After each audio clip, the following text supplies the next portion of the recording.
नमस्कार विद्यार्थी मित्रांनो, मी प्राध्यापक मिलिंद गायकवाड आणि आपण पाहतात यश अकॅडमी. मित्रांनो, इयत्ता 12वी बोर्ड परीक्षेची तयारी आपण जोमानं सुरू केली असणारी आहे, पण आपण याबरोबर आणखीन एका परीक्षेची आपल्याला तयारी करावी लागणारी आहे, ती म्हणजे MST CET 2026. त्या परीक्षेचा अभ्यासक्रम हा 11वी आणि 12वीच्या अभ्यासक्रमावर आधारित आहे हे आपल्याला माहीत आहे. तरी देखील आपल्याला ज्या MST CET 2026ची तयारी आपल्याला करायची आहे त्या परीक्षेसाठी काही महत्त्वाच्या सूचना म्हणजे इम्पॉर्टंट इन्स्ट्रक्शन्स काय, त्याचा एक्झाम पॅटर्न काय असणार आहे, मार्किंग स्कीम काय असणारी आहे, किंवा जो काही सिलेबस असणार आहे तो सिलेबस काय असणार आहे 11वी आणि 12वीचा, या दृष्टिकोनातून 12वीचा संपूर्ण अभ्यासक्रम म्हणजे जे काही केमिस्ट्रीच्या बाबतीमध्ये 16 चॅप्टर्स असणार आहेत ते असणार आहेत आणि 11वीचे 10 निवडक चॅप्टर्स असणारे आहेत. हा आपल्याला अभ्यासक्रम माहीत असणं गरजेचं आहे. त्यामुळे या व्हिडिओमध्ये आपण या सर्व गोष्टींची चर्चा केलेली आहे की जी तुम्हाला खूप उपयुक्त असणारी आहे. मित्रांनो, आपण जर हा चॅनल सबस्क्राईब केला नसेल तर सबस्क्राईब करा, जेणेकरून या दोन्ही परीक्षेच्या अनुषंगानं जे काही व्हिडिओज तुम्हाला नवीन या अनुषंगानं अपलोड केले जाणार आहेत ते तात्काळ तुम्हाला पाहायला मिळतील. तर आपण इन्स्ट्रक्शन्स कोणत्या आहेत, मार्किंग स्कीम काय आहे, एक्झाम पॅटर्न काय आहे आणि सिलेबस काय, ह्या गोष्टी आपण आता जाणून घेऊया. मध्ये आपण सर्वप्रथम काही महत्त्वाच्या सूचना ज्या असणाऱ्या आहेत, इम्पॉर्टंट इन्स्ट्रक्शन्स, त्या वाचूया. यामध्ये पहिल्यांदा त्यांनी म्हटलंय की the questions will be based on syllabus of state council of educational research and training Maharashtra. म्हणजे जे बालभारतीनं पुस्तक तयार केलेलं आहे ते 11वीचं असेल किंवा 12वीचं, या पुस्तकाच्या आधारेच प्रश्न विचारले जातील किंवा त्यावरच प्रश्न तयार केले जातील. Approximately 20% weightage will be given to standard 11th curriculum and 80% weightage will be given to standard 12th curriculum while setting question paper. म्हणजे 20% जो अभ्यासक्रम असणार आहे 11वीचा त्यावर आधारित प्रश्न विचारले जातील आणि 80% weightage will be given to the standard 12th curriculum. म्हणजे हा एक यातला महत्त्वाचा भाग असणार आहे. There will be no negative marking. यामध्ये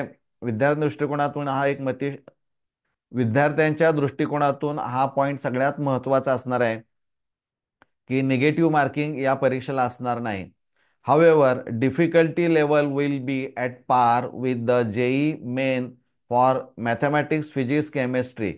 म्हणजे JEE मेन ही परीक्षा ज्या पातळीचे प्रश्न तिथं विचारले जाते तीच पातळी इथं मेंटेन केलेली असणारी आहे. Difficulty level for biology will be at par with नीट.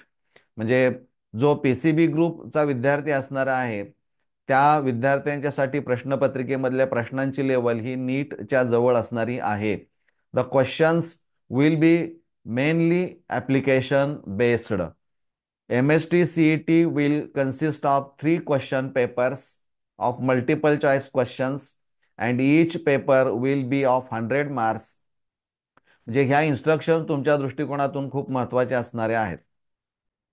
यामध्ये आपण सर्वप्रथम एक्झाम पॅटर्न आणि मार्किंग स्कीम काय आहे हे नीट समजून घेऊया. यामध्ये हा जो टेबल जर पाहिला तर तुमच्या पटकन लक्षामध्ये येईल की यामध्ये का पेपर म्हटलंय, पेपर 1, 2, 3 सब्जेक्ट्स, त्यानंतर number of multiple choice questions, MCQs based on standard 11th and standard 12th, marks per question, total marks आणि ड्युरेशन इन मिनिट्स म्हटलेला आहे. आता यामध्ये पेपर 1 जो असणार आहे तो मॅथमॅटिक्स असणार आहे.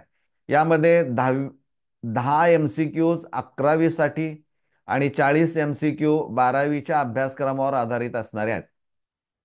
प्रत्येक MCQचं वेटेज 2 गुणांचं असेल, एकूण गुण 100 असतील आणि 90 मिनिटांमध्ये तुम्हाला ते सोडवायचे आहेत. पेपर सेकंडमध्ये फिजिक्स आणि केमिस्ट्री असणार आहे. फिजिक्ससाठी 11वीचे 10 MCQs असतील आणि 12वीमधून 40 MCQs असणारे आहेत.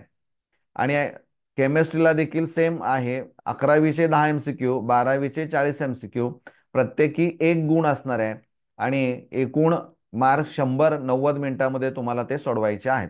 पेपर थर्ड जो असणार आहे बायोलॉजी, 11वीचे MCQs 20 आहेत आणि 12वीचे 80 आहेत. प्रत्येक एक गुण 100 मार्क्स एकूण असणार आहेत. 90 मिनिटांमध्ये सोडवायचे आहेत.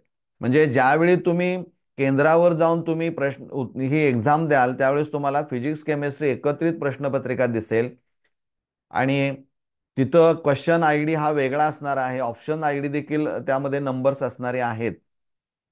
त्यामुळं PCM वाल्यांनी लक्षात ठेवायचं आहे की फिजिक्स केमिस्ट्री सोडवल्यानंतरच तुम्हाला मॅथमॅटिक्सचा क्वेश्चन पेपर दिसेल आणि PCB वाल्यांनी लक्षात ठेवायचं आहे की फिजिक्स केमिस्ट्री पूर्ण सोडून सबमिट ज्यावेळी कराल त्यानंतर तुम्हाला बायोलॉजीची प्रश्नपत्रिका ओपन झालेली पाहायला मिळेल. हा महत्वाचा हा एक यामधला महत्वाचा भाग तुम्ही लक्षात ठेवायचा आहे. आता एकूण चॅप्टर जे असणार आहे तिथं फिजिक्स केमिस्ट्री मॅथ्स बायोलॉजी दिलेले आहेत. आपण आपल्याला जे आवश्यक असणार आहे त्याप्रमाणे बघू शकता. मी तर केमिस्ट्रीचं सांगतोय की गेल्या वर्षापर्यंत केमिस्ट्रीचे 11वीचे 9 चॅप्टर्स होते आणि त्यावर 10 MCQs विचारले जात होते. परंतु यावर्षी त्याने बदल केलेला आहे आणि तो बदल नेमका काय आहे तो अगोदर आपण बघून घेऊया.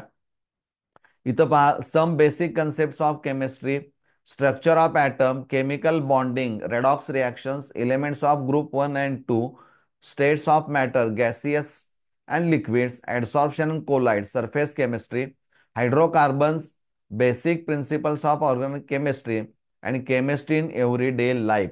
म्हणजे यावर्षी केमिस्ट्री इन एव्हरीडे लाईफ हा नवीन चॅप्टर MSTCET 2025च्या परीक्षेमध्ये आपल्याला पाहायला मिळेल की ज्यावरती MCQs असणारे आहेत आणि त्यामध्ये एकच साधारणपणे एक MCQ असणार आहे कारण 10 चॅप्टर्स आहेत आणि 10 MCQs विचारले जातील. म्हणजे साधारणपणे प्रत्येक चॅप्टरला एक MCQ अपेक्षित धरायला काही हरकत नाही.